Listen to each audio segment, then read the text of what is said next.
Hello everyone, this is Sakshi Vishnoi. Welcome to Magnet Brains competition. तो इस video में हम लोग देखेंगे हमारा जो एग्जाम है जैब, इसका जो पेपर 1 है principles and practices of banking, इसका module B functions of bank का जो टॉपिक है हमारा बैंक का कस्टमर रिलेशनशिप, इसके प्रैक्टिस क्वेश्चंस हम लोग सॉल्व करने वाले हैं। बेसिकली हम लोगों ने जो है कंसेप्ट सारे देख लिए हैं, सारी चीज़ों को अच्छे से समझ लिया है। अब जो है बारी आती है हमारे जो क्वेश्चंस हैं उन्हें सॉल्व करने की। जो वेरियस काइंड ऑफ क्वेश्चंस पूछे जा सकते हैं उन्हें सॉल्व करके, उनकी प्रैक्टिस करके जो है एकदम हमें क्या होना है, एग्जाम रेडी होना है, राइट। सो बेसिकली इस पर्टिकुलर वीडियो में हम लोग सिर्फ और सिर्फ जो है क्वेश्चंस को देखने वाले हैं। अब जहाँ पर रिक्वायर्ड है वहाँ पर तो मैं आप लोगों को साइड बाय साइड जो है शॉर्ट एक्सप्लेनेशन देती जाऊँगी, लेकिन देयर आर चांसेस ना कि कुछ टॉपिक या कुछ पॉइंट ऐसे भी होंगे जिसका क्वेश्चन यहाँ पर नहीं है, तो उसके लिए आपको क्या करना है, उसके लिए आप लोगों को आपके जो सारे कंसेप्ट है वो अच्छे से क्लियर करना है। इफ इन केस आपको in middle of the video कहीं पर भी कोई भी डाउट आ रहा है तो आप लोग जाकर एक बार हमारे जो कंसेप्चुअल वीडियोज़ हैं उन्हें देख लीजिए, एंड जो आपका प्रॉपर जो प्रिपरेशन है वो अच्छे से कर लीजिए। ओके, सो बेसिकली ये जो हमारा टॉपिक है बैंक का कस्टमर रिलेशनशिप, इससे रिलेटेड जो वेरियस क्वेश्चंस हैं उन्हें हम लोग इस पर्टिकुलर वीडियो में देखेंगे। चलिए स्टार्ट करते हैं। सबसे फर्स्ट क्वेश्चन जो हमारा, principal functions of a bank is or are.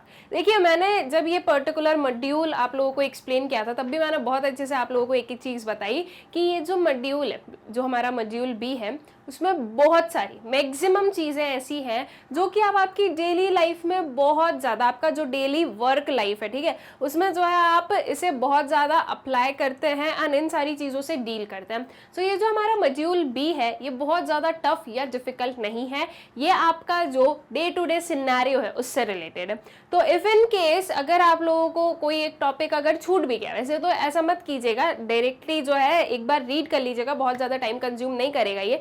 But if in case अगर कुछ छूट भी जाता है तो आप क्या कर सकते हैं, आप गेस वर्क को जरूर यहाँ पर यूज कीजिए, क्योंकि ये जो पर्टिकुलर मॉड्यूल है इसके बारे में आप लोगों को बहुत सारी चीजें पता है। अपार्ट फ्रॉम एकदम जो टेक्निकलिटी होती है उसके अपार्ट जो है बहुत सारी चीज़ें हैं जो कि इस मॉड्यूल में हम लोगों ने पढ़ी और वो आप लोगों को पता भी है। तो इसलिए जो है इन सारी चीज़ों पर आप लोग फोकस करें और अपना जो आंसर है वो आप लोगों को टिक मार्क करना होगा, ठीक है। सो जो फर्स्ट वाला क्वेश्चन है बहुत ही इजी क्वेश्चन है कि जो प्रिंसिपल फंक्शंस है बैंक के वो क्या है। ऑप्शन है आपके पास में, A accepting deposits, B is lending and investing, C non fund business and remittance services, D all of the above A to C, और ई लिखा है only A and B. Principal functions हमें बताने हैं कि बैंक के क्या होते हैं। तो प्रिंसिपल फंक्शंस, क्या बैंक डिपॉजिट एक्सेप्ट करने का जो है ये फंक्शन बैंक का होता है? बिल्कुल होता है, राइट। और ये प्रिंसिपल भी है, ठीक है, मेन फंक्शंस में हम बोलेंगे। साथ ही साथ लेंडिंग और इन्वेस्टिंग जो है ये भी क्या है, ये भी मेन फंक्शन होता है। वहीं अगर हम लोग देखें non fund business and remittance service, तो ये भी किसमें आएगा, ये भी जो है आपके प्रिंसिपल फंक्शंस का ही पार्ट है, ये भी मेन फंक्शंस है।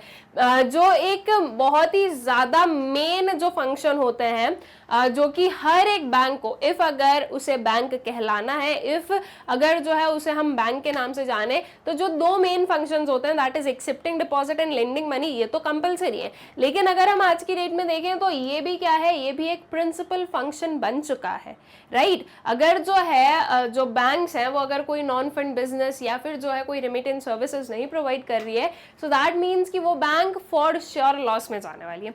इसीलिए जो है आपका जो यहाँ पर करेक्ट ऑप्शन आएगा वो क्या आएगा, your option D, that is all of the above A to C, ठीक है।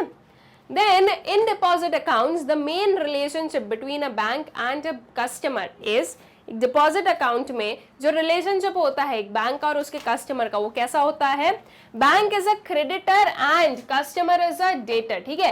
ये क्या है, ये डिपॉजिट अकाउंट को देखना है आपको। बी वाला गिवन है आपके पास में, डेप्टर कौन है, बैंक है, और क्रेडिटर है customer. C is the agent and principal, D servant and owner, E only A and B. अब यहाँ पर आप लोगों को बताना है कि बैंक और कस्टमर का डिपॉजिट अकाउंट में क्या रिलेशनशिप होता है। अब हम देखिए बहुत ही क्लियरली यहाँ से बता देंगे कि एजेंट प्रिंसिपल तो नहीं होगा, राइट। सेकेंड चीज, सर्वेंट ओनर भी नहीं होगा। अब बात यह आती है कि बैंक डेटर है या बैंक क्रेडिटर है। ओके अगर हमने एक चीज बता दी कि अच्छा बैंक डेटर है तो दैट मीन्स कि जो कस्टमर है वो क्या हो जाएगा, वो क्रेडिटर हो जाएगा, और अगर बैंक क्रेडिटर है तो कस्टमर क्या हो जाएगा, डेटर हो जाएगा। सो दैट मीन्स कि ए और बी दोनों तो सही नहीं हो सकते, एक ही सही होगा, ई ऑप्शन भी कैंसिल आउट हो गया। अब बचा है हमारे पास में ए एंड बी ऑप्शन। अब बहुत ही सिंपल सी चीज है कि क्रेडिटर कौन होता है, जिसे मनी जो है हम लोगों को क्या करना है, वापस देना है, राइट, वो क्रेडिटर है। तो बैंक को जो है इस कस्टमर को उसका जो मनी है वो क्या करना है, वो वापस देना है, राइट, उसे जो है रीपे करना है। सो इन दैट केस कस्टमर क्या है, कस्टमर क्रेडिटर है, और कस्टमर को पैसे लेना है बैंक से। जब हमें किसी से मनी लेना होता है, हमारा मनी किसी के पास में रखा और अगर हमें उस मनी को लेना है तो वो जो सामने वाला पर्सन या सामने वाली जो पार्टी है वो डेटर कहलाती है। तो इसलिए बैंक हो जाएगा डेटर एंड कस्टमर क्या हो जाएगा, customer is the creditor. Alright, तो your option B would be the correct option. Then next question, when a bank lends money to the corporate person, the relationship between them is of। जब एक bank जो है corporate person को क्या कर रहे हैं, मनी लेंड कर रहे हैं, तो उनके बीच में रिलेशनशिप कैसा है, बोरोअर एंड लेंडर का, क्रेडिटर एंड डेटर का, डेटर एंड क्रेडिटर का, एंड कस्टमर एंड क्लाइंट का। अब इसमें से आपको बताना है कि इनका रिलेशनशिप क्या होगा, that would be creditor and debtor. अभी हम लोगों ने इसके प्रीवियस वाला देखा, वही चीज हम यहाँ पर देख रहे हैं। बोरोअर एंड लेंडर नहीं बोलेंगे हम, राइट, इसके जो है रिस्पेक्टिव वेज में देखिए, बैंक का जो है आपको रिस्पेक्टिवली देखना है, ठीक है। Bank would be the creditor and the corporate person would be the debtor, all right, because bank को जो है अपना मनी वापस लेना होगा कॉर्पोरेट पर्सन से, तो उनके लिए वो डेटर हो गया है, और जो कॉर्पोरेट पर्सन है वो मनी किससे जो है ऑन क्रेडिट ले रहा है, बैंक से, तो bank would be the creditor. हम यहाँ पर बोरोअर लेंडर क्यों नहीं बोल रहे हैं, because bank is not the borrower and corporate person is not the lender, उल्टा है, बैंक लेंडर है और कॉर्पोरेट पर्सन जो है वो बोरोअर है, ठीक है। तो यहाँ पर जो है चीजें उल्टी लिखी हुई है, इसलिए ये चीज सही नहीं होगी। सी ऑप्शन में डेटर क्रेडिटर वो चीज भी नहीं होगी, and D is customer and client भी नहीं होगा। ऑलराइट, अगर देखा जाए तो कस्टमर एंड क्लाइंट, अगर एक हम लोग थोड़ा सा इनका मीनिंग अच्छे से देखें तो दोनों जो है वो कहीं ना कहीं सेम मीनिंग पर हमें ले जा रही है, तो वो चीज भी क्या है, वो चीज भी सही नहीं होगी। देन फोर्थ वाले क्वेश्चन पर आते हैं। Bailor and bailee relationship is applicable in case of, जो बेलर बेली रिलेशनशिप है ये किस केस में एप्लीकेबल है, cash deposited with cashier by customer, safe deposit account, demand draft issued by bank, keeping articles in safe custody with banks, and none of the above. हमें बताना है baler और बेली का रिलेशनशिप, ठीक है। तो बेलर और बेली के रिलेशनशिप में इनमें से कुछ आता है क्या, नहीं आता है, राइट। देखिए जब हम बात कर रहे हैं cash deposited with cashier by the customer, तो ये क्या हो जाता है आपका डेटर क्रेडिटर वाला रिलेशनशिप। सेफ डिपॉजिट अकाउंट की जब हम बात करते हैं तो यहाँ पर ये जो सेफ डिपॉजिट लॉकर्स होते हैं ये लीज पर दिए जाते हैं। आप यहीं से सारी चीजें कनेक्ट कीजिए, जो सेफ डिपॉजिट लॉकर्स है वो क्या किए जाते हैं, वो लीज पर दिए जाते हैं, तो वहां पर लेजर और लीजी का जो है रिलेशनशिप रहता है। Demand draft issued by bank, ये भी बेलर बेली नहीं होगा, और keeping articles in safe custody with bank, ठीक है। तो ये भी एक काइंड से हम ये बोल सकते हैं कि जो आर्टिकल्स है वो सेफ डिपॉजिट लॉकर्स में रखे गए, या फिर अगर बैंक को भी दिए गए तो वो एक काइंड ऑफ क्या किया कि एक जो कस्टमर है उसने अपनी जो चीजें हैं वो बैंक को सेफली रखने के लिए दी है, as in the form of उसे लीज पर रख दे, ठीक है, आप जो है इन्हें संभाल कर रखिए, ठीक है। तो इसलिए जो है आपका option E would be the correct, that is none of the above. इनमें से कोई भी पर्टिकुलर हमारा ऑप्शन जो है बेलर और बेली के रिलेशनशिप को एक्सप्लेन नहीं कर रहा है, ठीक है। Then what relationship is created when the bank collects a check in clearing? क्या कौन सा पर्टिकुलर रिलेशनशिप है जो कि क्रिएट होता है जब एक बैंक कलेक्ट करती है एक चेक को क्लियरिंग के पर्पज से। एक कस्टमर से चेक को लिया है, उसे क्लियर आउट करना है, तो इसलिए बैंक और उस कस्टमर के बीच का क्या रिलेशनशिप जो है हमें यहाँ पर देखने को मिलेगा। Holder for value, clearing member and principal, agent and principal, collecting bank and holder, and option D is none of the above. तो इसमें आपका करेक्ट ऑप्शन क्या होगा, D option, that is collecting bank and holder, ठीक है। कौन सी bank उसे collect कर रही है, कौन उसको होल्ड कर रहा है, ये जो रिलेशनशिप है ये यहाँ पर आता है। देखिए अगर आप लोगों ने जो है इसके अगर कंसेप्चुअल वीडियोस नहीं देखे हैं तो हो सकता है कि ये चीज़ें आप लोगों को समझ में ना आए, इसीलिए मैं बोल रही हूँ कि पहले आपको क्या करना है, सबसे पहले जो है आपको आपके सारे जो कंसेप्ट हैं वो क्लियर कर लेना है।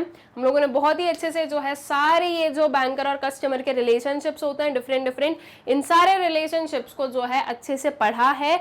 तो इफ इन केस अगर आप लोगों ने वो वीडियोस नहीं देखे हैं तो आप वो जाकर देख लें और अपना जो प्रॉपर जो कंसेप्ट क्लैरिटी है वो बना लीजिए, ठीक है। Then a credit voucher for rupees 44,444 favoring Tarun was wrongly posted to Varun boss by the bank. The relationship established with the Varun boss is of तरुण को क्रेडिट करना था, वो वरुण को चला गया है। अब जो है वरुण के साथ में जो पर्टिकुलर यहाँ पर रिलेशनशिप क्रिएट हुआ है वो क्या हुआ है, ट्रस्टी एंड बेनिफिशियरी का, डेटर एंड गारंटर का, creditor and indemnifier, creditor and debtor and none of the above, ठीक है। तो आपको बताना है कि वरुण के साथ में इसका क्या रिलेशनशिप जो है वो आया है। अब सिंपल सी चीज है, अगर वो रॉन्गली पोस्ट हो गया है वरुण के नाम पर तो दैट मीन्स कि अब वरुण से वो हमें क्या करना है, वो हमें वापस लेना है। दैट मीन्स एक बैंक को क्या करना है, एक बैंक को जो है उस मनी को वापस लेना होगा, ठीक है। और वो मनी को वापस लेंगे तो वो क्या रिलेशनशिप हो रहा है वहां पर, क्रेडिटर एंड डेटर का। ऑलराइट, जस्ट इन केस की जो है वो क्या हो गई है, रॉन्गली पोस्ट हो गया है, रॉन्गली वरुण के पास में चला गया है, तो वो चीज जो है अब क्रेडिटर डेटर की जो है रिलेशनशिप हो जाएगा कि वरुण को जो है वो चेक वापस प्रोवाइड करना होगा टू दी बैंक। ऑलराइट, जो वाउचर है, सॉरी जो क्रेडिट वाउचर है, ठीक है, जो क्रेडिट वाउचर है वो वापस जो है बैंक को मिल जाएगा। Now objectives of KYC, that is know your customer policy जो है उसके ऑब्जेक्टिव्स क्या हैं, to ensure appropriate customer identification, to monitor transaction of suspicious nature, C है to ensure that he or she would not deceive the bank, D option है if loan given it would not be NPA, and E option is only A and B, ठीक है। तो KYC का जो KYC के जो objectives हैं वो क्या है, नो योर कस्टमर पॉलिसी, इसमें जो एक मेन ऑब्जेक्टिव वो क्या है, कस्टमर का identification, right. So that means कि ए ऑप्शन तो सही होगा ही होगा, that is to ensure appropriate customer identification, ये तो फॉर श्योर जो है आपका सही ऑप्शन है। अब अगर आप लोगों को कोई भी डाउट्स हैं कि आपका जो है एकदम जो करेक्ट आंसर वो कौन सा होगा, तो आप बस एक चीज देखिए कि हमारे पास में एक ई ऑप्शन है ओनली ए एंड बी करके।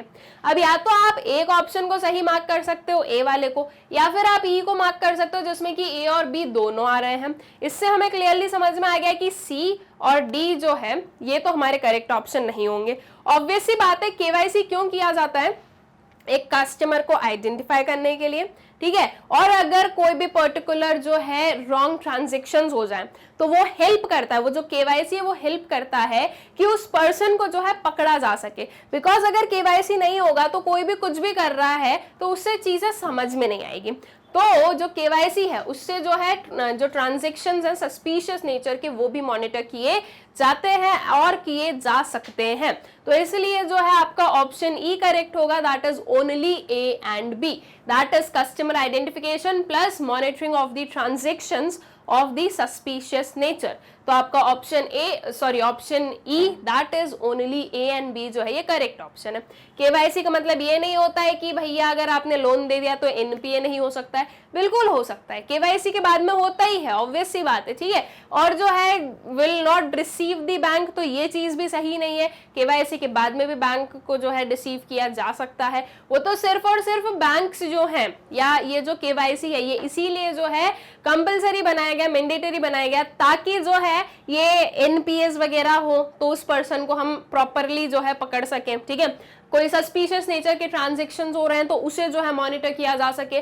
और जो है ये जो वो ही और she would not deceive the bank, ये चीज नहीं होगी। बस केवाईसी से ये जो है श्योरिटी होती है कि इफ इन केस अगर कोई भी काइंड ऑफ जो है पर्सन रॉन्ग करता है विद द बैंक तो उस पर्सन को हम आइडेंटिफाई कर सकते हैं, उस पर्सन को हम पकड़ सकते हैं, क्योंकि वो आइडेंटिटी जो आपने केवाईसी में ली है वो फेक नहीं होगी। बिकॉज केवाईसी जब किया जाता है, नो योर कस्टमर पॉलिसी जो है, तो केवाईसी जब किया जाता है तो एकदम जो है वैलिड जो आइडेंटिटीज हैं उन्हें यूज किया जाता है। ऑलराइट, सो इन सारी चीजों से जो है आपका जो केवाईसी है वो जरूरी बन जाता है। Sources of credit information are or is informations on visit to business premises, on interview with borrower and from documents submitted, informations from loan proposal, all of the above, only A and B. जो sources हैं credit information के वो क्या होते हैं, इनमें से हमें बताना है, ठीक है, कि जो credit information के sources है वो कौन से होने वाले हैं. Information on the visit to business premises, ये चीज हम लोगों ने देखी है कि लोन जो है वो प्रोवाइड करने से पहले जो बैंक्स हैं उन्हें श्योर होना जरूरी है कि सारी चीजें सही है या नहीं है. तो जो है लोन देने से पहले अगर बहुत ज्यादा अमाउंट का लोन है या फिर अगर किसी भी बैंक को लग रहा है कि ये चीज नेसेसरी है, तो जो भी as in the form of mortgage रखा जाता है या जिस पर्पस के लिए लोन दिया जा रहा है वहां पर विजिट करना, ठीक है, और वहां से इंफॉर्मेशन कलेक्ट करना ये बैंक्स करती है. इससे जो है ये इनका क्या है, एक सोर्स है क्रेडिट का. On interview with borrower and from document submitted, borrower के साथ में इंटरव्यू और जो भी interview in the sense normal जो भी आपकी जो क्वेश्चनिंग होती है वो की जाती है और जो डॉक्यूमेंट सबमिट किए जाते हैं उनसे भी पता चलता है. इंफॉर्मेशन फ्रॉम लोन्स प्रपोजल, कितने का लोन प्रपोजल आया है, कितना जो है मनी की रिक्वायरमेंट है वो वायबल है नहीं है, ये सारी चीजें. सो दैट मीन्स कि ये सारी ही जगहों से जो है क्रेडिट इंफॉर्मेशन क्या किया जाता है, कलेक्ट की जाती है, ठीक है. ये सारे ही जो है सोर्सेस बनेंगे. तो आपका करेक्ट ऑप्शन क्या होगा, your option D, that is all of the above, ठीक है ना. Then demand deposit are those which can be withdrawn, बहुत ही ज्यादा सिंपल सा हमारा ये क्वेश्चन है. दैट इज जो डिमांड डिपॉजिट्स हैं ये ऐसे डिपॉजिट्स हैं जो कि विड्रॉ किए जा सकते हैं on request, on sanction bye manager, on demand and on persuasion. बहुत ही सिंपल सा आंसर होगा, that would be on demand. Request नहीं करना है, मैं जाकर ये नहीं बोलूंगी कि प्लीज मेरे मनी जो है वो मुझे वापस दे दीजिए जो आपके पास में रखा हुआ है. हम क्या करते हैं, हम डायरेक्टली मनी को डिमांड कर देंगे, हमारे अकाउंट में इतना है उसमें से हमें इतना चाहिए है, ठीक है. सो जो आपका डिमांड डिपॉजिट है वो ऑन डिमांड विड्रॉ किया जाता है, ठीक है. Then current account deposits are not entitled to chequebook above 100 leaves, monthly statements, interest and all of the above. जो करेंट अकाउंट है, करेंट अकाउंट डिपॉजिट्स जो होते हैं वो इनमें से किन चीजों से एंटाइटल्ड नहीं होते हैं, ये भी आप लोगों के लिए बहुत ही ज्यादा सिंपल क्वेश्चन होगा. That would be all of the above. 100 leave से ज्यादा जो है उसकी चेकबुक नहीं मिलेगी, मंथली स्टेटमेंट्स नहीं मिलते हैं और इंटरेस्ट जो है वो भी बैंक नहीं प्रोवाइड करती है on current accounts. So your correct option would B option D, all of these, ठीक है. देन नेक्स्ट क्वेश्चन पर आते हैं. मर्चेंट बैंकर्स आर, जो मर्चेंट बैंकर्स है वो कौन होते हैं, फाइनेंशियल ब्रोकर्स होते हैं, financial intermediaries, credit appraisals, underwriters and all of the above. Merchant bankers जो है वो कौन हो सकते हैं, ठीक है, या मर्चेंट बैंकर्स कौन कौन होते हैं. So they are the financial intermediaries. जो फाइनेंशियल इंटरमीडियरीज हैं उन्हें हम मर्चेंट बैंकर्स कहते हैं, या फिर ये बोले कि जो फाइनेंशियल इंटरमीडियरीज हैं वो मर्चेंट बैंकर्स होते हैं. Financial brokers, credit appraisals and underwriters are not bankers, वो बैंकर्स नहीं है, वो किसी के एजेंट बन के जो है काम भले ही कर रहे हैं लेकिन वो बैंकर्स नहीं है, ठीक है. सो फाइनेंस जो हमारा मर्चेंट बैंकर्स है they are the financial intermediaries, ठीक है. Then merchant bankers activity relate to, जो मर्चेंट बैंकर की एक्टिविटी है वो किससे रिलेटेड है, इश्यू ऑफ इक्विटी और डेप्थ सिक्योरिटी, डेप्थ और डेप्थ related finance, then fund based business, providing venture capital and none of the above. आपको बताना है कि मर्चेंट बैंकर्स कौन सी पर्टिकुलर एक्टिविटीज को अंडरटेक करते हैं. So that is the issue of equity और डेप्थ सिक्योरिटीज, ठीक है. ये जो बैंकर्स होते हैं, जो मर्चेंट बैंकर्स होते हैं वो ये जो सारी चीजें जो हमारी सिक्योरिटीज हैं उन्हें क्या करेंगे, उन्हें जो है इशू करते हैं. All right. बाकी जो है depth and depth related finance, fund based business, providing venture capital, ये सारी चीजें इसके अंदर हम नहीं बोलेंगे. जो मेन हम बोल रहे हैं कि मर्चेंट बैंकर्स आर दी या फिर इनकी जो एक्टिविटीज है that is to issue of equity और डेप्थ securities. Advantages of lease financing क्या है, alternative use of fund, arrangement for faster and cheaper credit, increased capacity to borrow, trading on tax shield and all of the above.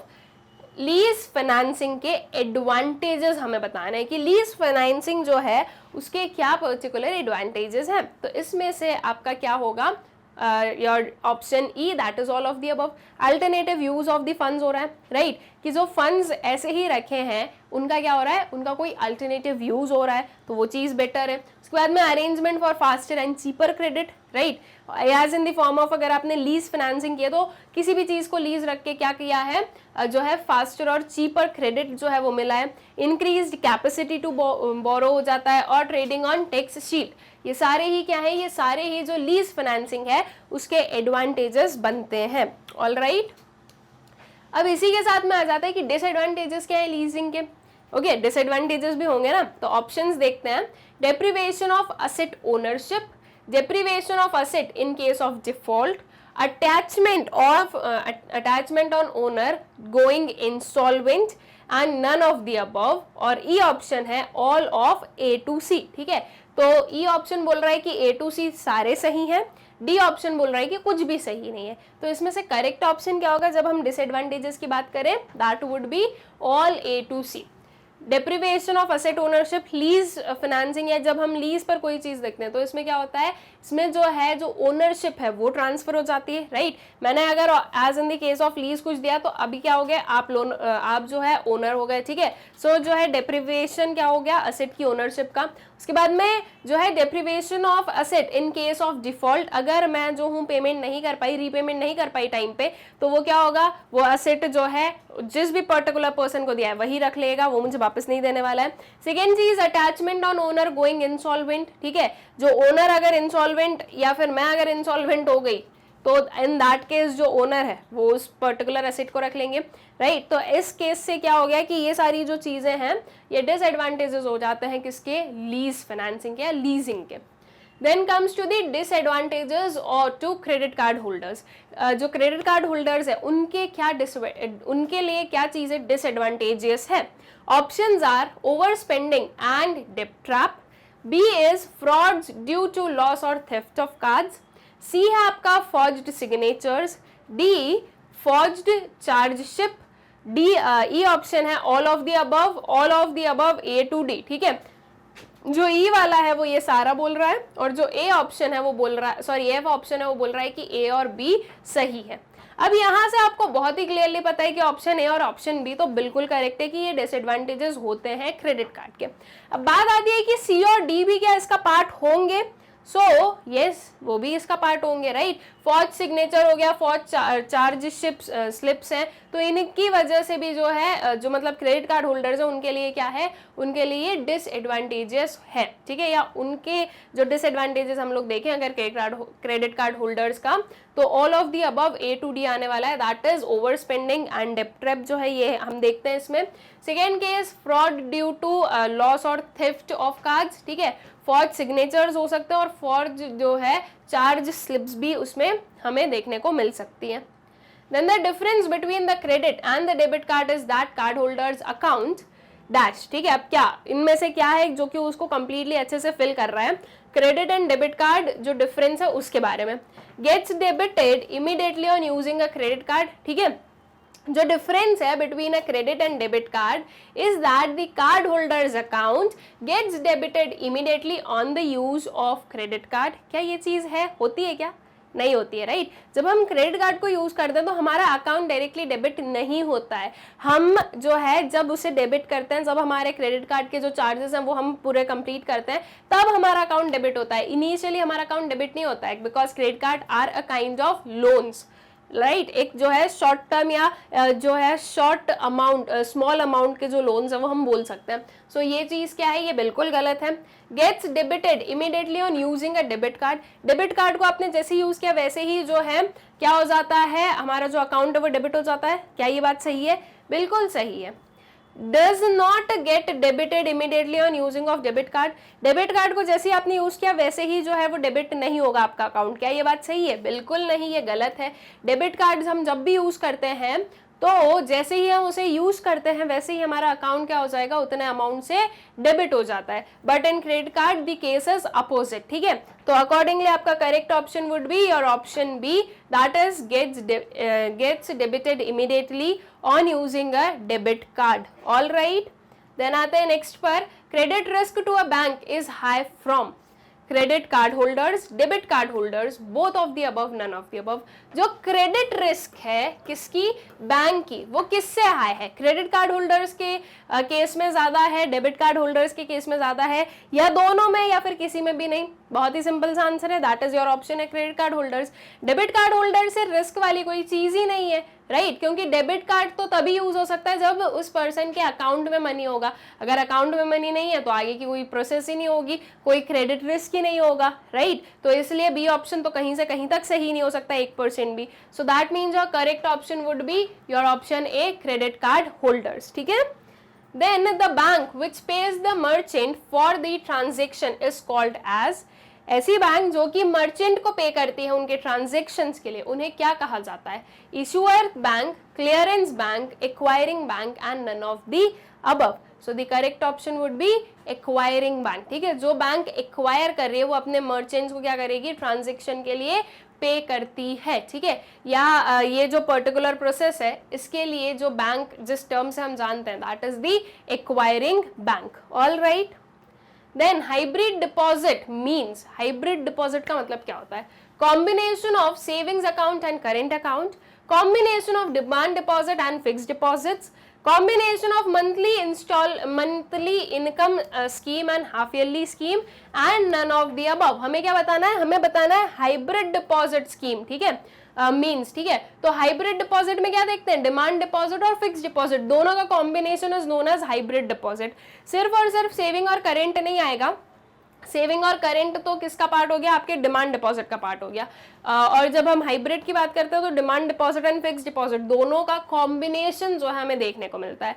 So accordingly option B is the correct option, all right. Then comes the next question, the NRE account can be open by, NRE मतलब कि non resident वाला account, वो कौन open कर सकता है, foreign nationals only, foreign institutional investors only, both NRI as well as foreign nationals, NRI jointly with the resident close relative। हम लोगों ने तीन डिफरेंट काइंड ऑफ क्या देखे हैं, तीन डिफरेंट काइंड ऑफ जो है नॉन रेसिडेंट्स के अकाउंट्स देखे हैं। उसी में से एक क्या है आपका NRE अकाउंट है जो कि ओपन किया जा सकता है by an NRI jointly with the resident close relative, ठीक है।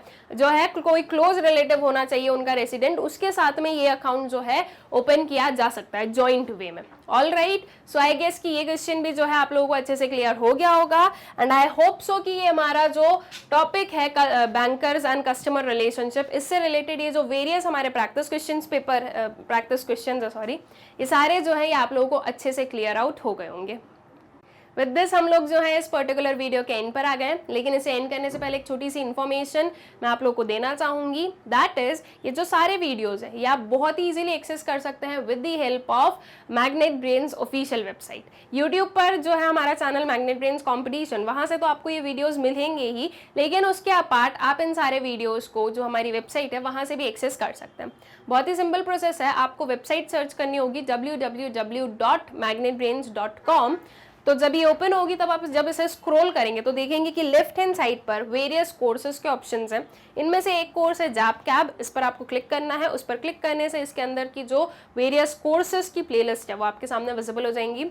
इसके बाद में आपको जिस भी पर्टिकुलर कोर्स को जो है देखना है, जिस भी पर्टिकुलर कोर्स के बारे में पढ़ना है, उसके वॉच नाउ पर क्लिक कीजिए। वॉच नाउ पर क्लिक करने से जो वेरियस इन्फॉर्मेशन है पूरे कोर्स के बारे में वो आपके सामने आ जाएंगी। वहीं जब आप इसको स्क्रॉल करेंगे तो आपके पास में वेरियस जो टॉपिक्स हैं वो विजिबल हो जाएंगे। इनमें से आपको जिस भी पर्टिकुलर टॉपिक के बारे में जो है पढ़ना है, उसके बारे में पूरी इन्फॉर्मेशन गेन करनी है, उसके वॉच नाउ पर क्लिक कर दीजिएगा। वॉच नाउ पर क्लिक करने से जो वीडियो वो प्ले हो जाएगा। इसी वे में आप बहुत ही ईजिली किसी भी पर्टिकुलर टॉपिक को एक्सेस कर सकते हैं with the help of magnet brains website. Also हमारा जो यूट्यूब चैनल है मैग्नेट ब्रेन्स कॉम्पिटिशन, आप लोग उसे सब्सक्राइब करें, इन वीडियोज़ को ज़्यादा से ज़्यादा शेयर करें and please do like the videos. Thank